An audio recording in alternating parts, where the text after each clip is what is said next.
Kita tidak pernah melihat Nabi Muhammad SAW yang sangat sayang dengan kita, mencintai kita, menyayangi kita, bahkan memohonkan ampunan kepada kita. Selalu berusaha mengorbankan bukan cuma hartanya, tapi juga jiwanya, bermohon kepada Allah Subhanahu wa Ta'ala supaya bisa meringankan kehidupan kita di akhirat nanti. Sampai turun ayat di situ di surah At-Taubah itu ayat 128. Laqad ja'akum rasulun min anfusikum azizun 'alaihi ma 'anittum harisun 'alaikum bil mu'minina raufur rahim. Sungguh telah datang kepada kalian seorang rasul yang sangat peduli dengan kalian, sayang betul dengan kalian.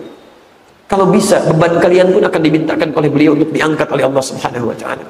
Sampai pernah satu ketika dalam di masa akhir hidupnya, sebelum diwafatkan oleh Allah, sebelum dibawakan air wudunya oleh Fudail, wafat dalam pangkuan Sayyidah Aisyah, setelah berwudu, tiba-tiba datang malaikat mengabarkan kabar gembira.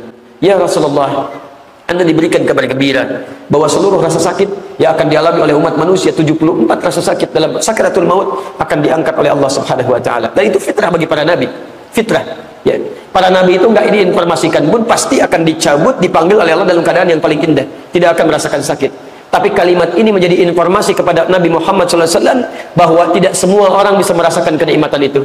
Ya, tidak semua orang akan mudah meninggalnya. Barangkali akan merasakan sakit dengan tingkatan yang sangat tinggi, 74 lebih tingkatannya.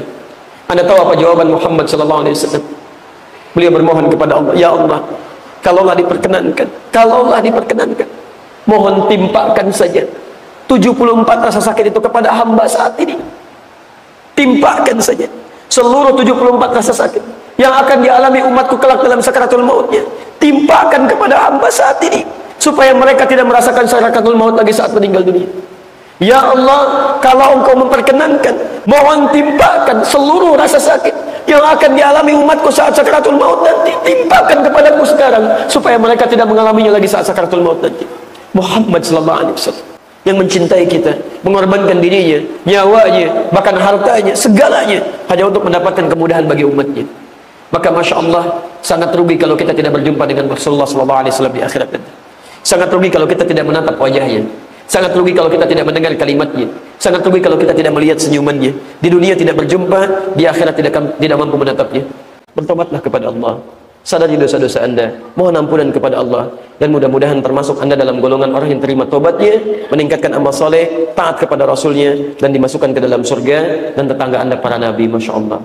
Thauban, sahabat Nabi, bertanya pada Rasulullah SAW, ya Rasulullah, hamba ini begini ya Rasulullah, amalnya sedikit, dosanya banyak, sedangkan kau Nabi ya Rasulullah, Anda orang paling takwa, levelnya Nabi, levelnya Rasul, amalan saya cuma begini ya Rasulullah, apakah saya bisa berjumpa dengan kau nanti ya Rasulullah?